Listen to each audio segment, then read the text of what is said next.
বাবা শব্দটির মধ্যে একটা গাম্ভীর্য আছে, একটা ভারত্ব, একটা উপলব্ধির স্পর্শ আছে।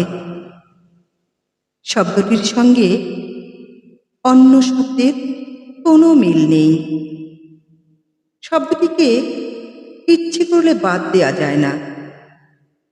ওটার সঙ্গে নিজের পরিচয় জড়িয়ে আছে। ওটা উচ্চারণে শৃঙ্খলিত পরিবেশ লাগে। সাবধানতা অবলম্বন করতে হয়, সম্মানের কদর্য লাগে। শব্দটিকে রাখার জন্য উঁচু স্থানের দরকার হয়। অপরদিকে মা শব্দটির মধ্যে একটা গভীর অনুভূতি আছে, একটা গা ঝিমঝিম করা ভালোবাসা আছে। শব্দটিকে অগোছালো এলোমেলো রাখা যায়। এটা উচ্চারণে নির্দিষ্ট পরিবেশের দরকার হয় না। সময় অসময় চিন্তা করতে হয় না। অপরদিকে বাবা শব্দটির মধ্যে একটা ভয় ভয় ভাব আছে, একটা সাহসের সীমারেখা আছে। শব্দটিতে সভ্যতা, স্বাধীনতার নির্দেশনা আছে, কথার সীমাবদ্ধতা আছে। শব্দটি আকাশ সমান উঁচু, পাহাড় সমান ভারী, পৃথিবী সমান বিশাল, সমুদ্রের মতো গভীর।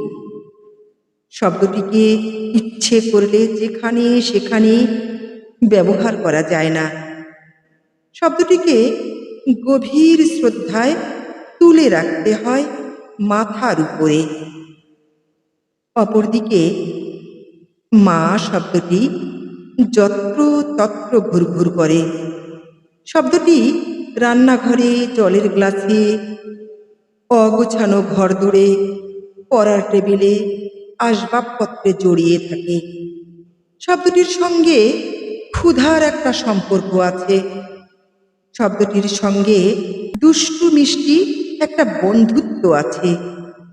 শব্দটি ব্যবহারে সতর্ক থাকতে হয় না, ভেঙে যায় না, হারিয়ে যায় না। শব্দটি ভীষণ মূল্যবান, অথচ সহজে পাওয়া যায়। ওটাকে বুকের গভীরে সাজিয়ে রাখতে হয়। আসলে মা শব্দটি হলো মমতার তাজমহল, যেখানে সব আকাঙ্ক্ষা অল্পতেই প্রাধান্য পায়। আর বাবা বৃক্ষবোধে দাঁড়িয়ে থাকা একটি অর্থবহ মহিরুহ। দুটো শব্দই একটি অপরটির পরিপূরক, সম্পর্কের এপিঠ ওপিঠ।